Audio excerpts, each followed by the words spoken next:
प्रधानमंत्री मोदी ने आज एक महायज्ञ शुरू किया। अपनी पार्टी को एक बहुत बड़ा टारगेट दिया। 24 के चुनाव में 24 महीने बाकी हैं। मोदी को कश्मीर में कमल खिलाना है, कन्याकुमारी में भी कमल खिलाना है। अटक से कटक तक मोदी का टारगेट बिल्कुल साफ है। आज नरेंद्र मोदी नए लुक में, नए स्टाइल में, नए तरीके से बीजेपी के सारे नेताओं को एक साथ जोड़ते दिखे। आज उनकी पार्टी का जन्मदिन है, 42वीं सालगिरह। ब्लॉक से लेकर टॉप लेवल तक के बीजेपी नेताओं को एक साथ लाकर नरेंद्र मोदी ने सीधे सीधे बता दिया दुश्मन कौन है, वक्त कितना है और उसे हराना कैसे है। प्रधानमंत्री वैसे तो करीब 42 मिनट तक बीजेपी के प्रोग्राम में रहे। वहां जो बातें डायरेक्ट कहीं और इनडायरेक्टली कहीं, वो सब 15 मिनट की इस रिपोर्ट में आप देखिए।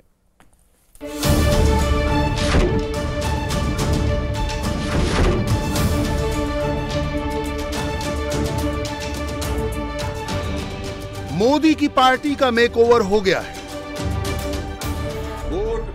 और नरेंद्र मोदी सुपर ओवर खेलने के मूड में। कोई नहीं है टक्कर में, 24 का प्लान फिक्स हो गया। राजनीति का साइड, नई टोपी, नया गमछा, झंडा वही है, एजेंडा बिल्कुल नया है। बीजेपी ने यहां से नेक्स्ट स्टेज की तैयारी कर ली। पोडियम पर खड़े कार्यकर्ता से लेकर प्रधानमंत्री तक सबके माथे पर मोदी स्पेशल कैप है। यही टोपी अब बीजेपी की आइडेंटिटी है। मोदी ने सबको टोपी क्यों पहनाई? मोदी ने आगे क्या सोचा है? भारत का नक्शा कितना भगवा हो गया है और कितना अभी बाकी है, तफसील से बताएंगे। प्रधानमंत्री का पूरा प्लान समझाएंगे। उससे पहले इस टोपी के बारे में 4 बातें जानिए। प्रधानमंत्री ने इसी साल 26 जनवरी को पहली बार इस डिजाइन की टोपी पहनी थी। मोदी ने जिस टोपी को पहना उसे बीजेपी ने अडॉप्ट कर लिया। 4 राज्यों के चुनाव में जीत के बाद मोदी ने अहमदाबाद के रोड शो में यही टोपी पहनी। बीजेपी संसदीय दल की बैठक से पहले सभी मंत्रियों और सांसदों को ये टोपी दी गई और अब तो हर कार्यकर्ता के पास ये टोपी है। मोदी ने जो सोचा उसे बूथ बूथ तक पहुंचा दिया। लेकिन प्लान टोपी का नहीं है, बात उससे आगे की है। मोदी ने बीजेपी को वहां तक ले जाने का प्लान बनाया है जहां बीजेपी अब तक नहीं पहुंची है।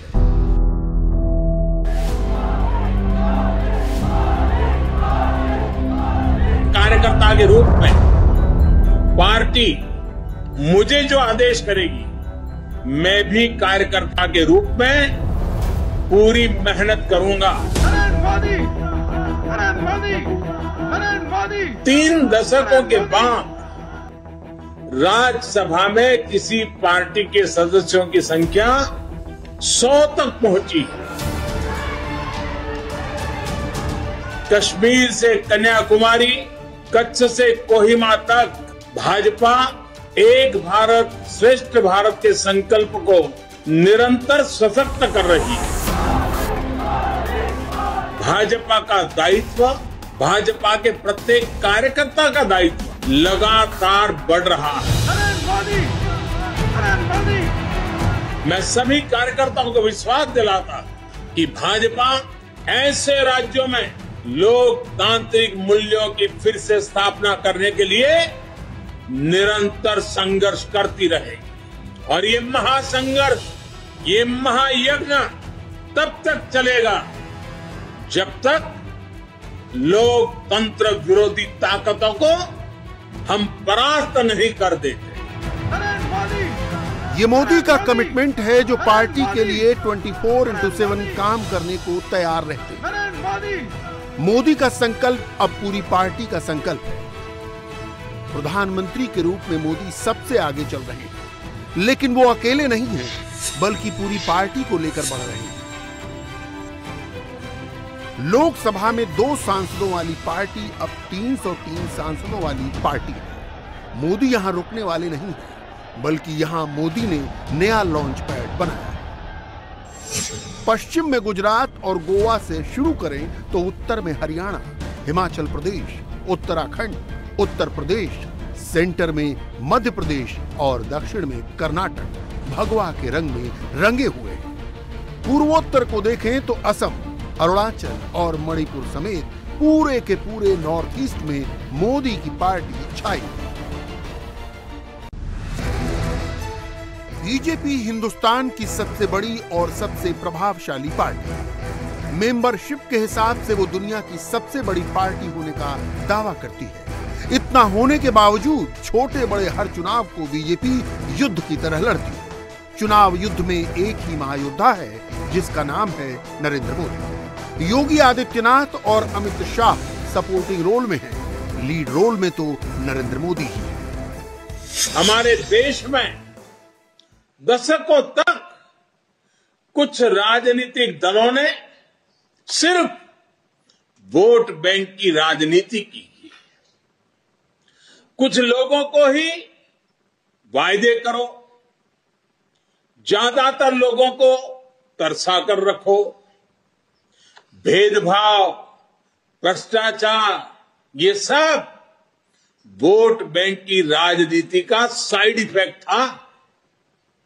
लेकिन भाजपा ने इस वोट बैंक की राजनीति को न सिर्फ टक्कर दी है, बल्कि इसके नुकसान देशवासियों को समझाने में भी सफल रही है। दिल्ली में नरेंद्र मोदी की सरकार है। बीजेपी जिसे डबल इंजन कहती है, वो डबल इंजन वाली सरकार 12 राज्यों में है। बिहार समेत 5 राज्यों में बीजेपी सहयोगी पार्टियों के साथ सरकार चला रही है। हमने लगातार देखा किसी एक पॉलिटिकल पार्टी के पास इतनी पावर हो, किसी एक नेता के पास इतना बड़ा मैंडेट हो, तो उसका सुस्त पड़ जाना स्वाभाविक है। मगर मोदी अलग मिट्टी के बने हैं, इसीलिए तो यहाँ से मोदी ने नेक्स्ट प्रोजेक्ट लॉन्च कर दिया है। आज दुनिया के सामने एक ऐसा भारत है जो बिना किसी डर या दबाव के अपने हितों के लिए अड़िग रहता है। जब पूरी दुनिया दो विरोधी ध्रुवों में बटी हो, तब भारत को एक ऐसे देश के रूप में देखा जा रहा है जो दृढ़ता के साथ मानवता की बात कर सकता है।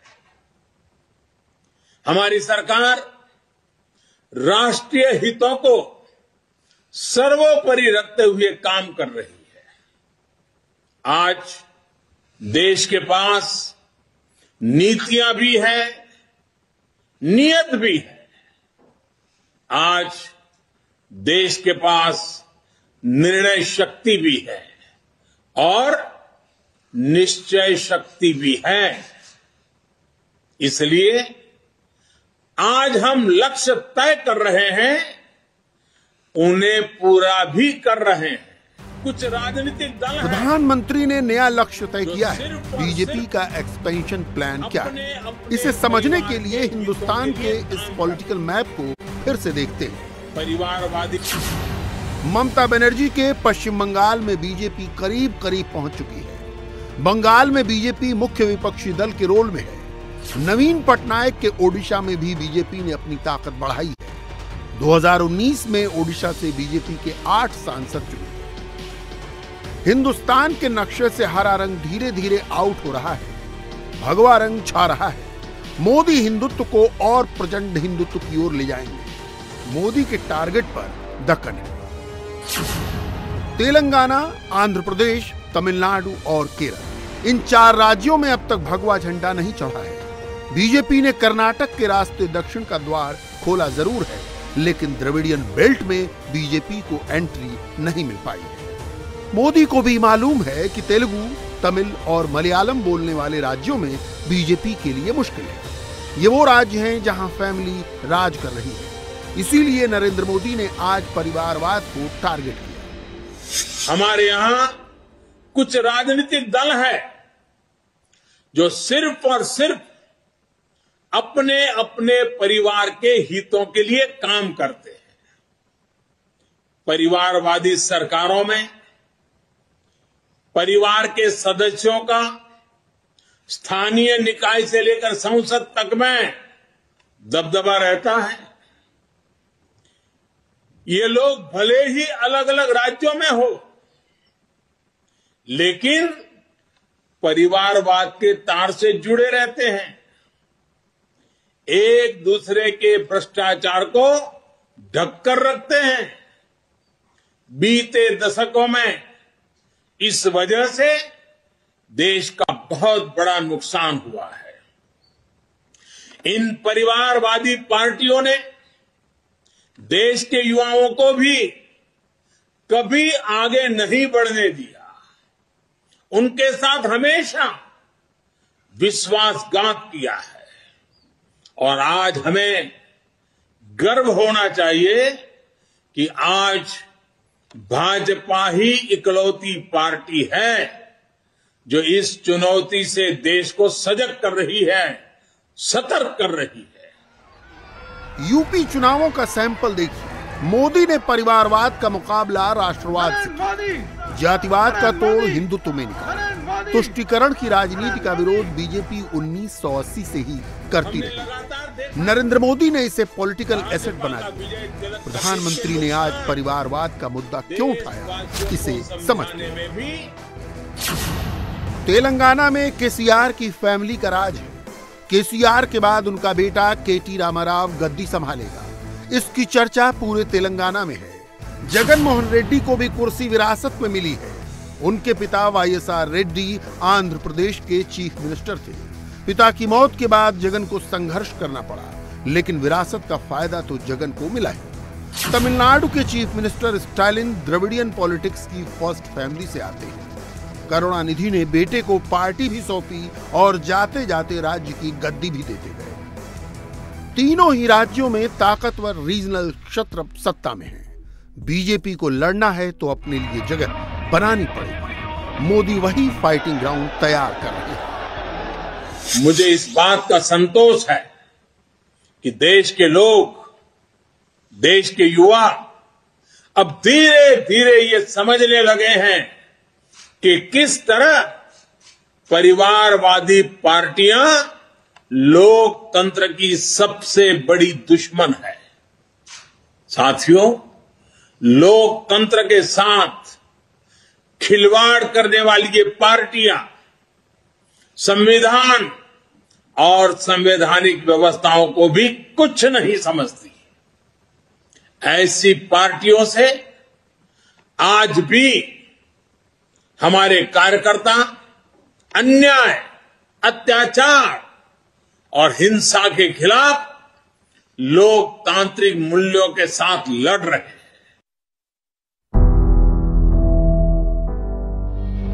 1980 से 2022 तक 2 सांसदों वाली पार्टी से 303 सांसदों वाली पार्टी तक पिछले 42 साल में मोदी की पार्टी ने बहुत लंबा सफर तय किया है। 1984 में 2 सांसद, 1989 में 85 सांसद, 1991 में 120 सांसद, 1996 में 161 सांसद, 1998 में 182 सांसद, 1999 में 182 सांसद, 2004 में 138 सांसद, 2009 में 116 सांसद, 2014 में 282 सांसद और 2019 में 303 सांसद। जैसे जैसे बीजेपी का ग्राफ बढ़ता गया, कांग्रेस का ग्राफ गिरता गया। कांग्रेस ने बीजेपी के लिए जगह खाली नहीं की, बल्कि मोदी की पार्टी ने हिंदुस्तान के पॉलिटिकल स्पेस से कांग्रेस को बेदखल कर दिया। आज 17 राज्यों में कांग्रेस पूरी तरह सिकुड़ चुकी है। 17 राज्यों से कांग्रेस का एक भी राज्यसभा सांसद नहीं है। कांग्रेस के पास सिर्फ राजस्थान और छत्तीसगढ़ में सत्ता बची है। महाराष्ट्र में वो तीसरे नंबर की पार्टनर है। ठाकरे सरकार की पॉलिटिकल डिसीजन मेकिंग में कांग्रेस का कोई रोल नहीं है। डेटा देखकर कोई भी कह सकता है कि मोदी के समय बीजेपी का स्वर्णकाल चल रहा है। मोदी इसकी चमक और बढ़ाने में लगे हैं। जनसंघ के बाद जब बीजेपी का गठन हुआ, तब दिल्ली में पार्टी के पहले अधिवेशन में पार्टी के पहले अध्यक्ष अटल बिहारी वाजपेयी ने बहुत ही मार्के की बात कही। मैं ये भविष्यवाणी करने का साहस करता हूं, अंधेरा छटेगा, सूरज निकलेगा, कमल खिलेगा। 1980 में वाजपेयी की बात को शायद किसी ने वजन नहीं दिया होगा, लेकिन मोदी ने वाजपेयी की बातों को सच साबित कर दिया। आज दलितों, पिछड़ों, आदिवासियों, किसानों, नौजवानों के साथ ही जिस तरह महिलाएं भाजपा के पक्ष में मजबूती से खड़ी हुई है, वो अपने आप में एक नए युग की ताकत का प्रतिबिंब है। पिछले कई चुनावों में हमने लगातार देखा है, भाजपा का विजय तिलक करने के लिए सबसे आगे हमारी माताएं बहनें आती हैं।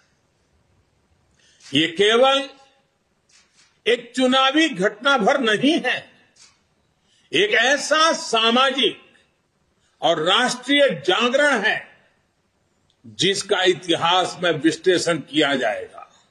आज देश की नारी शक्ति के भीतर जो आत्मविश्वास पैदा हुआ है, आर्थिक फैसलों में उनकी जो सहभागिता बढ़ी है, वो भारत के भविष्य को दिशा दे रही है।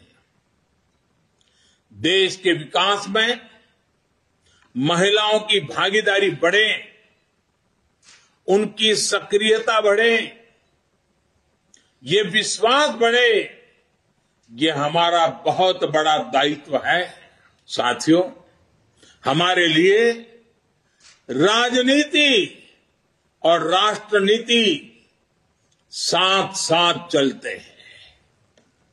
हम राष्ट्रनीति से राजनीति को अलग कर करके चलने वाले लोग नहीं हैं, लेकिन ये भी सच्चाई है कि अभी भी देश में दो तरह की राजनीति चल रही है। एक राजनीति है परिवार भक्ति की और दूसरी है राष्ट्रभक्ति की। मोदी आज 25 मिनट बोले। उनके भाषण को डिकोड करें तो उनके भाषण में महिलाएं भी शामिल थी। उसमें सामाजिक न्याय की बात थी, जिसका जिक्र अक्सर मंडलवादी पार्टियां करती हैं। मोदी ने अंत्योदय का भी जिक्र किया, जो कांग्रेस का प्रिय शब्द रहा है। गरीब, दलित, पिछड़े, आदिवासी, किसान और नौजवान। बीजेपी का जो एक्सपेंशन प्लान मोदी ने तैयार किया है, उसमें सबका रोल है। योगी आदित्यनाथ आज दिल्ली में नहीं थे। लखनऊ से ही उन्होंने अपने मोबाइल फोन से 1000 रुपए पार्टी फंड में दान किए। मोदी के मंत्रियों ने, मोदी के सांसदों ने, राज्यों के मंत्रियों और विधायकों ने, सबने इसी तरह पार्टी फंड में दान देना शुरू किया है। बीजेपी के नेता नए गेटअप वाली तस्वीर सोशल मीडिया पर डाल रहे हैं, फेसबुक, ट्विटर और व्हाट्सएप पर फॉरवर्ड कर रहे हैं। बीजेपी ने माइक्रो डोनेशन अभियान शुरू किया है। उसमें कोई भी दान दे सकता है। ये पैसे जमा करने की तरकीब नहीं है। बीजेपी के पास फंड की कमी नहीं, ये तो लोगों को जोड़ने का तरीका है, जिसे स्वयं नरेंद्र मोदी ने शुरू किया है। सरकार गरीबों के लिए जो योजनाएं चला रही है, जो प्रयास कर रही है, उनके प्रति देशवासियों को जागरूक करें और एक कार्यकर्ता के रूप में पार्टी मुझे जो आदेश करेगी, मैं भी कार्यकर्ता के रूप में पूरी मेहनत करूंगा। आपका साथी कार्यकर्ता होने के नाते यही मेरी आपसे भी अपेक्षा है। बहुत बहुत बधाई, धन्यवाद। पाकिस्तान और हिंदुस्तान में 4 दिन पहले तक फराह खान को कोई नहीं जानता था। पाकिस्तान में कुछ लोग जानते भी होंगे, लेकिन हिंदुस्तान में तो कोई नहीं। फराह खान का कोई चेहरा नहीं पहचानता। अब हिंदुस्तान पाकिस्तान में सब कह रहे हैं फराह खान कौन है। पाकिस्तान का मीडिया और नेताओं ने पिछले 48 घंटों में सिर्फ फराह खान पर ही 40 घंटे डिबेट की होगी।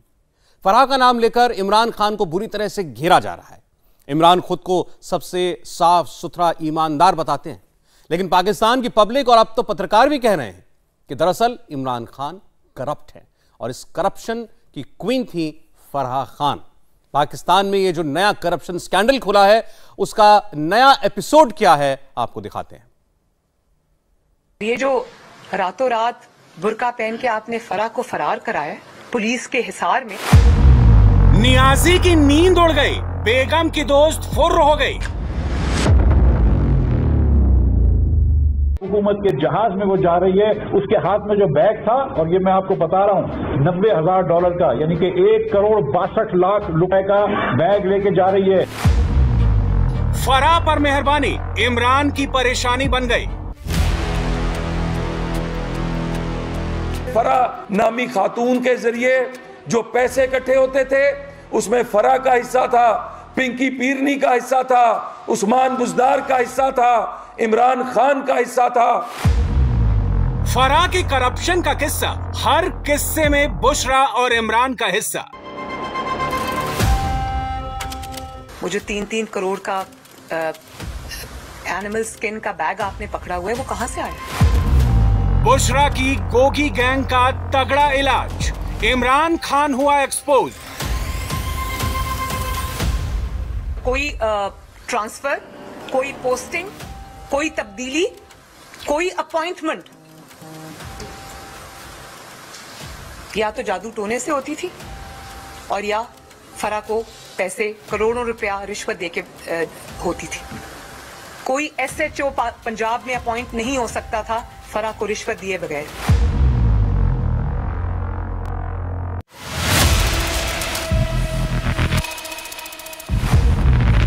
इमरान की पूरी पलटन को जितना अविश्वास प्रस्ताव को खारिज कराने में नहीं जूझना पड़ा था, उससे कहीं ज्यादा मशक्कत इस सवाल पर करनी पड़ रही है, फराह क्यों भाग गई मुल्क से?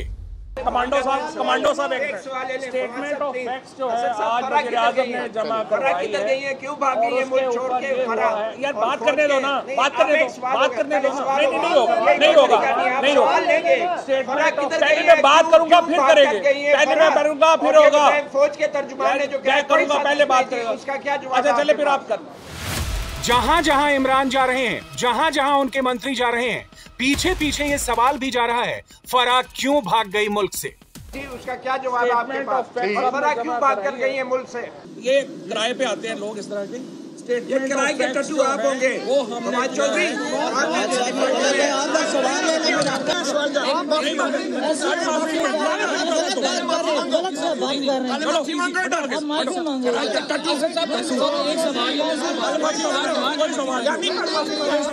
फराह का एड्रेस क्या पूछ लिया, इमरान के फवाद फायर हो गए, गाली गलौज पर उतर आए, लेकिन वो भूल गए कि अब ना उनकी सरकार है ना वो मंत्री हैं। और ये बात आज पत्रकारों ने भी बता दी कि जब वो फराह के सवाल पर भड़क गए। पता है तुम्हारा तुम साफी नहीं हो, तुम लू के ऊपर हो, तुम सियासतदान के ऊपर हो। मैं सियासतदान में वोट लेके आता हूँ। इमरान खान साहब ने इजाजत दिया इस जबान की, क्या इमरान खान साहब कैसे देते हैं? हम यहाँ पे ऐसे लाइन चले, क्या मसला है? लाइव तुम्हारे तो नंबर बढ़ रहे हैं।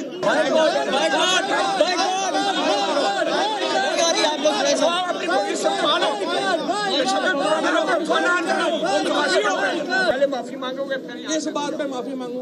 मैं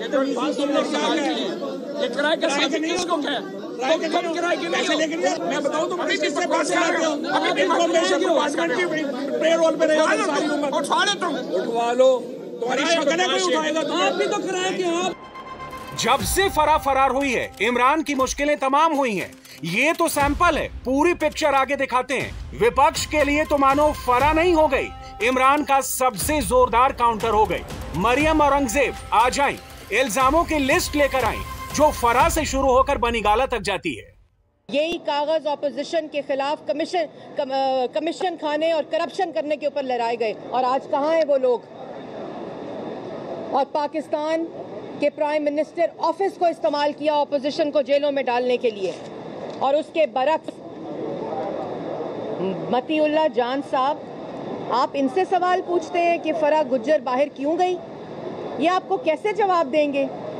आप मुझसे पूछें फराह गुज्जर बाहर क्यों गई। पहली बात तो फराह गुज्जर बाहर गई नहीं, फराह गुज्जर को इमरान खान साहब ने बाहर भगाया, और वो इसलिए भगाया कि फराह गुज्जर इमरान खान साहब की बीवी की फ्रंट मैन थी, इमरान खान साहब की फ्रंट मैन थी। जिस तरह Shahzad Akbar acid recovery unit में बिठाकर इमरान खान साहब ने वफाक में उनको अपना फ्रंट मैन बनाया, इसी तरह फराह गुज्जर को वफाक में शहजाद अकबर को और पंजाब में फराह गुज्जर को बिठाकर वो लूट मार की। और क्यों बुज़दार साहब को वज़ीर आला बनाया? क्योंकि इसी तरह का ताबेदार चाहिए था। असल में पंजाब में फराह गुज्जर साहिबा चीफ मिनिस्टर थी और डीसी, एसी, तहसीलदार, रेडी वाला जिससे पैसे मिलते थे खाकर तमाम तकररियां और ट्रांसफरें फराह गुज्जर साहिबा ने कराई। और क्यों कराई? क्योंकि इमरान खान साहब की बीवी उनको ये हुक्म देती थी। तमाम महकमात बनी गाला से आते थे, बक्से भर भर के पैसों के बनी गाला जाते थे और इसलिए 300 कनाल के महल का खर्चा चलता था। 1.5 लाख के ऊपर 300 कनाल का खर्चा नहीं चलता। ये तमाम पैसे बक्से भर भर के फराह गुज्जर साहिबा पंजाब से, एसीओ से, डीसी से, इंस्पेक्टर से, तहसीलदारों से, रेडी वालों से पैसे खाकर इमरान खान साहब को भेजती थी। 3.5 साल में ही वक्त का पहिया घूम गया। जिस इमरान ने विरोधियों के करप्शन कुंडली खोलकर सत्ता हासिल की थी, अब उसी नियाजी की करप्शन का चिट्ठा सामने आ रहा है। इसीलिए ये सवाल इमरान की जमात को सबसे ज्यादा चुभ रहा है। आज भी जब सीनियर जर्नलिस्ट मतीउल्लाह जान ने फराह का सवाल किया तो फवाद फड़फड़ाने लगे।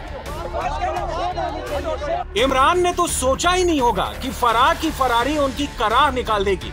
मुश्किल यही नहीं है, अभी तो आईन के साथ वफादारी साबित करनी है, अभी तो सरप्राइज को प्राइज प्रूफ करना है और जनता को इन सवालों के जवाब भी देने हैं जो सब पूछ रहे हैं। क्या फराह के साथ इमरान की फिक्सिंग थी? क्या बुशरा और फराह में करप्शन की सेटिंग थी? क्या करप्शन का करोड़ों रुपया नियाजी को मिलता था? क्या इसलिए फराह को इमरान ने फरार कराया? इन सवालों का जवाब इमरान ने तो नहीं दिया, लेकिन मरियम औरंगजेब ने बताया कि इमरान ने फराह को क्यों पाकिस्तान से भगाया। इसी तरह शहजाद अकबर साहब वफाक में शुगर मिल से, फ्लोर मिल से, आटा मिलों से, इन सब चीनी, आटा, बिजली, गैस, दवाई चोरों से, नैब से पैसे खा खा कर इमरान खान साहब को देते थे। वो गोदाम जो पैसों का बनी गाला में भरा गया है, वो शहजाद अकबर और फराह गुज्जर साहिबा के जरिए भराया गया है। इसलिए भगाया इमरान खान साहब ने। ये जो फराह गुज्जर, और अभी तो फराह गुज्जर साहिबा भागी है बाहर, अभी फराह गुज्जर साहिबा की बेस्ट फ्रेंड जो बनी गाला में रहती हैं, अभी तो वो भी भागेंगी। उसके बाद उनकी बेस्ट फ्रेंड के जो हस्बैंड हैं, जिनका नाम इमरान खान साहब है, जिन्होंने अपने इक़्तिदार को बचाने के लिए, अपनी लूट मार को बचाने के लिए आइन को तोड़ा, आइन पर हमला किया और आइन शिकनी की, सिर्फ और सिर्फ इस लूट मार को बचाने के लिए। ये एक बहरूपिया है, ये एक मुनाफिक है, ये एक झूठा है, ये एक लूट मार टोले का सरबराह है जिसका नाम इमरान खान है।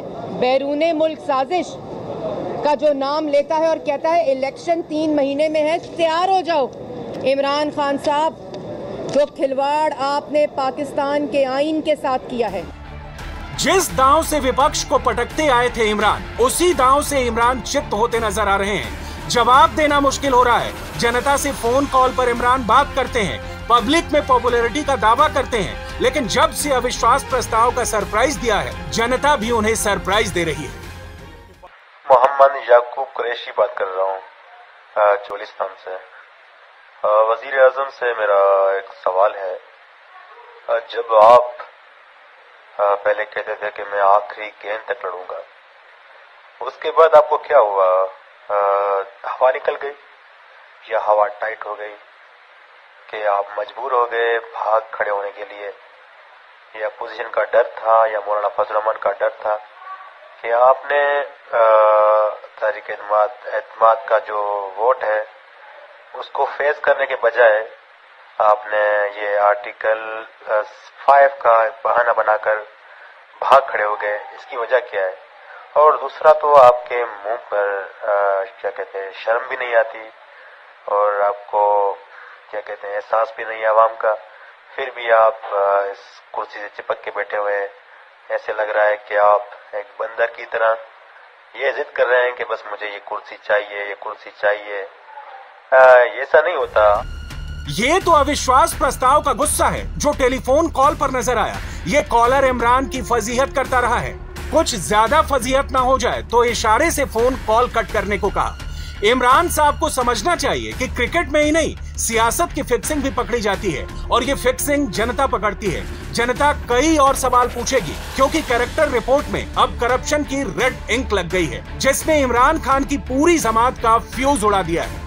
ये सारे गद्दार आपके साथ बैठे। देखें, आप इसको इस तरह स्ट्रेट अवे, ये मैथमेटिक्स है नहीं कि आप कहें 2 + 2 4 होता है। आप पहले मुझे ये बता दें, शायद मेरी तवज्जो में कमी थी कि ये जो आपने पढ़ा ये किसका, इसकी सोर्स क्या है? ये very highly place, highly place को छोड़ें, नाम नहीं ले सकते। नाम कैसे नहीं ले सकते? नहीं ले सकते। जब देखें आप नाम नहीं ले सकते नदीम, तो आप ब्रेकिंग न्यूज कैसे दे रहे हैं? मैं दे सकता हूं, नाम दें आप। मेरे सोर्सेज कह रहे हैं खबर, आप इधर और खबर क्या दे रहे हैं? आप खबर ये दे रहे हैं। एक सेकंड नदीम, बात ये है कि देखें, डोंट फॉरगेट कि आप एक चैनल में बैठे हुए हैं। मैं चैनल में बैठ कर जिम्मेदारी से खबर से दे रहा हूं। इशू है, बड़ी जिम्मेदारी से, बड़ी जिम्मेदारी से। तो आप नाम बता दें। आप, मैं अगर उठा लूं कि जी ये मेरे पास खत है, धमकी आई है, नाम बताया था किसका खत है?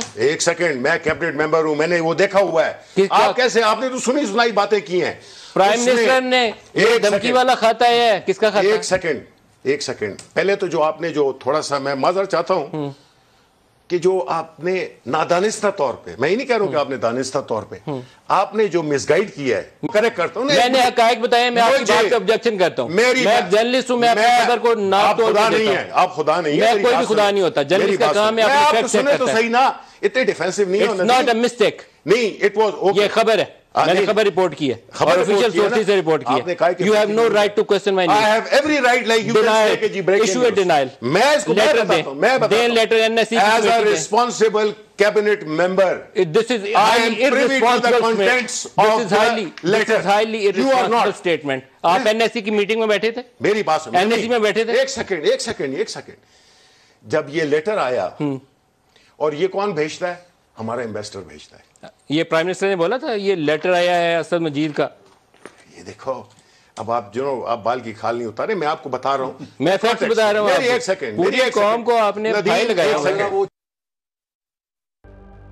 लेकिन आज बात बाहरी मुल्क की नहीं हो रही है, आज बात करप्शन टोले की हो रही है।